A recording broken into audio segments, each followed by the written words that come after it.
chapter 3 is setting up how to use dimensional analysis. We use conversion factors in chemistry a lot, but you guys have been using conversion factors for a very long time. Conversion factors are just ways that you can say that you have the same amount in two different units. So we know that $1 is worth 4 quarters, which is worth 10 dimes, which is the same as 20 nickels or 100 pennies. Or if you remember your measurement band from elementary school or junior high, where a gallon equals 4 quarts, which is equal to 8 pints, which is 16 cups. We can use the same method in science, where we can break down a meter into 10 decimeters, 100 centimeters, or 1,000 millimeters. They're all equal to the same thing. So these are all different ways that we show the same amount, and it just depends on their unit, okay? So whatever two measurements are equivalent, a ratio of the two will equal 1. So if we had 100 centimeters is equal to 1 meter, we would know that that is still equal to 1, or they kind of cancel each other out, okay?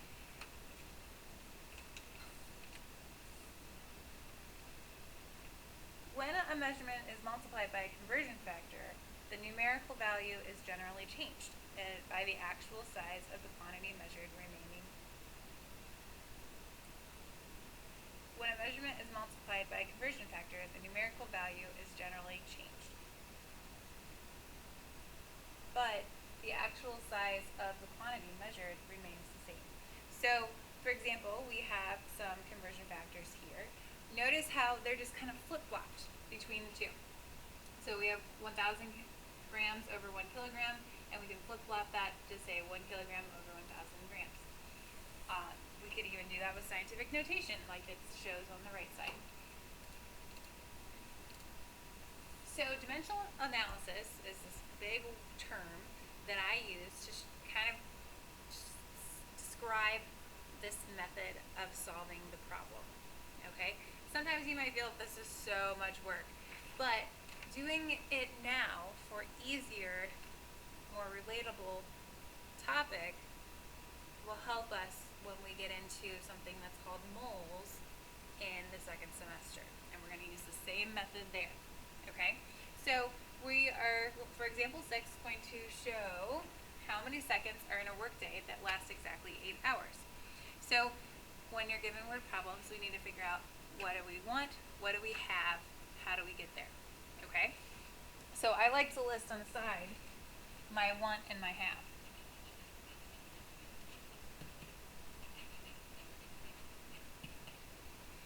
Well, the question is asking how many seconds. That is our question. So that means that's what we want to know. We want to know seconds. Well, what do we have to start with? We know that we have a workday that lasts exactly 8 hours. So you look in the problem for your numerical data that you can start with. So we're going to start with 8 hours. So we have 8 hours. Okay, so to set up dimensional analysis, you always put what you have over 1 to start. So we're going to put 8, and then you're also going to put hours so that you know what the unit is over 1. And then you put a parentheses around it to show that you are multiplying. Okay? So now we have our next step that we're going to set up and have our, as one of my former students called it, parentheses dividey stuff. So we need to be able to cancel out hours. Well, when you're multiplying fractions, the numerator and denominator units will cancel each other out. So we need to be able to cancel hours by putting an hours information on the bottom and then be left with something else on top. Well, I don't know how many seconds are in an hour, but I do know how many minutes are in an hour. And I know that there's 60 minutes to 1 hour. So that's going to be my conversion factor here, where I'm going to put 1 hour on the bottom so that my hours cancel. And then I'm going to put 60 minutes, I just put a min per minutes on top. So by doing that, my hours cancel out. There's 1 in the numerator, 1 in the denominator, cancel each other away. Well, I'm not done yet though, because you know when you're finished when you have the want part of your unit left over in the parentheses dividey stuff, the dimensional analysis. So we gotta have another parentheses to fill in. Well, if I need to get to seconds and I currently have minutes, I know that there's 60 seconds in a minute, so that's what we're going to use to cancel out minutes. Okay, so since minute is in the numerator right now, I'm going to put my 1 minute in the denominator so that those will cancel out later.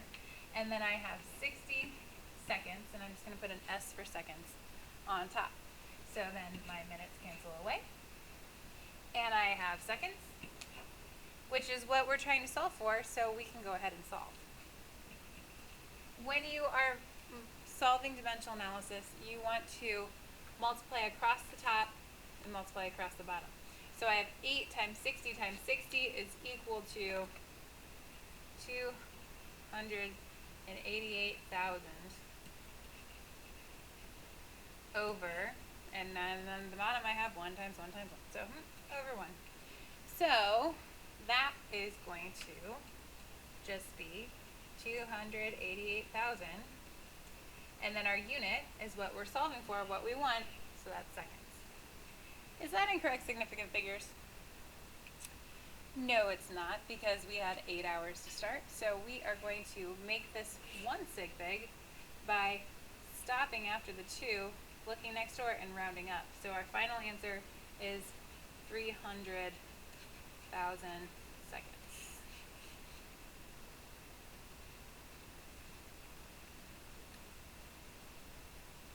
Example 7 is a little bit more real life example of what I have to do when I'm getting ready for lab. Okay, so the directions for an experiment asks for each student to measure 1.84 grams of copper wire. The only copper wire available is a spool with a mass of 50 grams. How many students can do the experiment before the copper runs out? Okay, well, let's figure out our want and our have.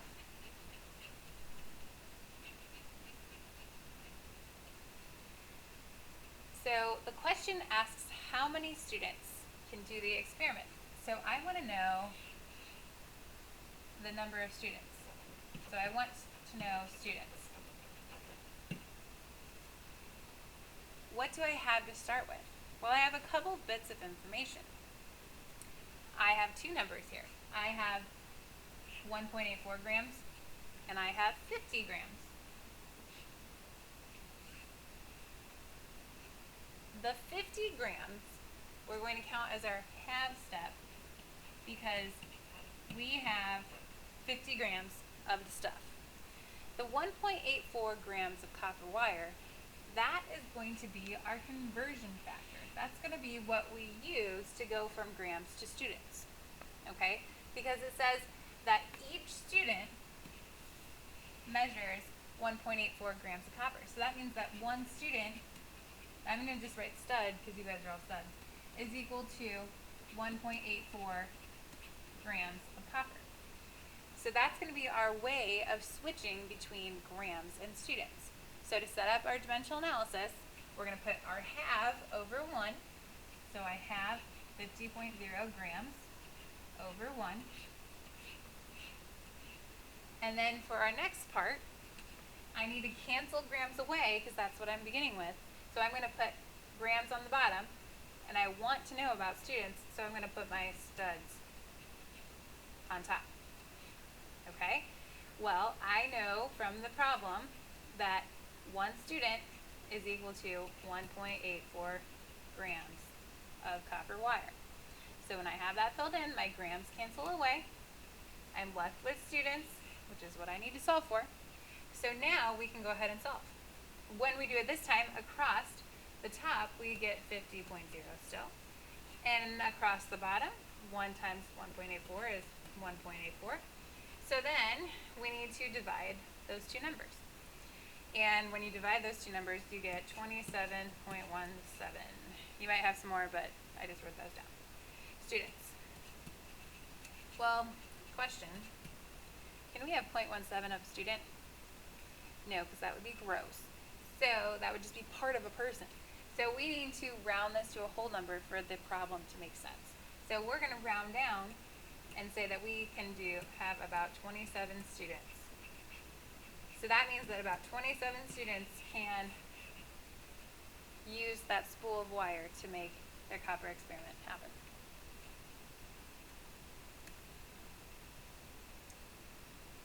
Using dimensional analysis, express 750 decigrams in grams. All right. Well, let's figure out our want and our have.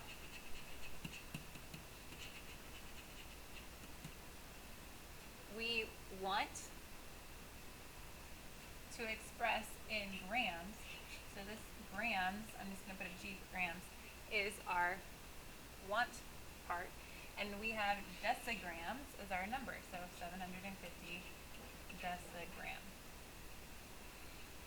All right, so we're going to start with our 750 decigrams over 1. And this is the type of problem that some people are like, well, I really can use just my metric conversion line for this without, doing all this crazy stuff. But it says in the problem that you have to specifically use dimensional analysis, so you can't use that. All right, so if you needed to look at your metric conversion line to know how to set it up, you can. But deci is like a decade, deca, that kind of thing. So there are 10 years in a decade, so there's going to be 10 decigrams for every 1 gram. Okay, so if I'm starting with decigrams up here, I need to cancel decigrams out. So I'm going to put my DG on the bottom. And I said there's 10, just like a decade has 10 years, in 1 gram. So then by doing that, I can cancel. And then you could still do across the top, across the bottom, figure it out. But if you notice, it's just times 1 for both the numerator and the denominator. So what we're going to end up doing is we're going to take the 750 divided by 10 to get our final answer.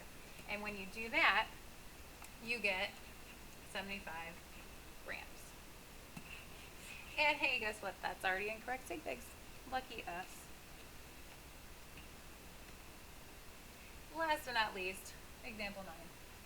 What's the volume of a pure silver coin that has a mass of 14 grams? The density of silver is 10.5 grams per cubic centimeter. So what do we want? What do we have? Well, the question, what is the volume? So we want to know volume. So I'm going to just I'll put volume. I'll put the whole word. Why not? Okay. And it has a coin that has a mass of 14 grams. And then we're given density. Well, this is kind of like example 7, where that 14 grams is our have part, our starting point. The density, grams per cubic centimeter, is going to be our conversion factor. Okay? So I'm going to take 14 grams over 1. And then I'm going to use my 10.5 grams per cubic centimeter to cancel out grams. Well, this is saying, our density is saying that we have 10.5 grams is equal to 1 cubic centimeter. Because there's nothing there, so we imply that it's a 1. So we're going to use this information to help us fill in to our parentheses. Okay? Well, if I have grams to start in the numerator in my first set, I need to put it in the denominator to cancel out on my second set. And then I'm going to have cubic centimeters in the numerator. Okay? Then the 10.5 must go with the grams. Not with the cubic centimeters, with the grams. Because it tells us that in that unit. Okay? And then we put 1 with the centimeter cubed. So then by doing that, we can cancel out our grams. Well, we need to find volume. Is a cubic centimeter a unit for volume? Yes, it is. So we can go ahead and solve. So again, like we did in example 8, we can kind of shortcut it. And we know if it's times 1 on top and times 1 on bottom, we're going to take 14 divided by 10.5. And I got 1.3 repeating. And our unit will be cubic centimeters. So to round that to sig figs, we have to look at the original problem and look for the least amount of sig figs. So we have 14 or we have 10.5. We have 2 sig figs versus 3 sig figs. So we're going to round to 2, so it's going to be 1.3 cubic centimeters. So that's the end of our chapter 3 notes. We're going to finish up and get ready for the chapter 3 test using chapter 3 review.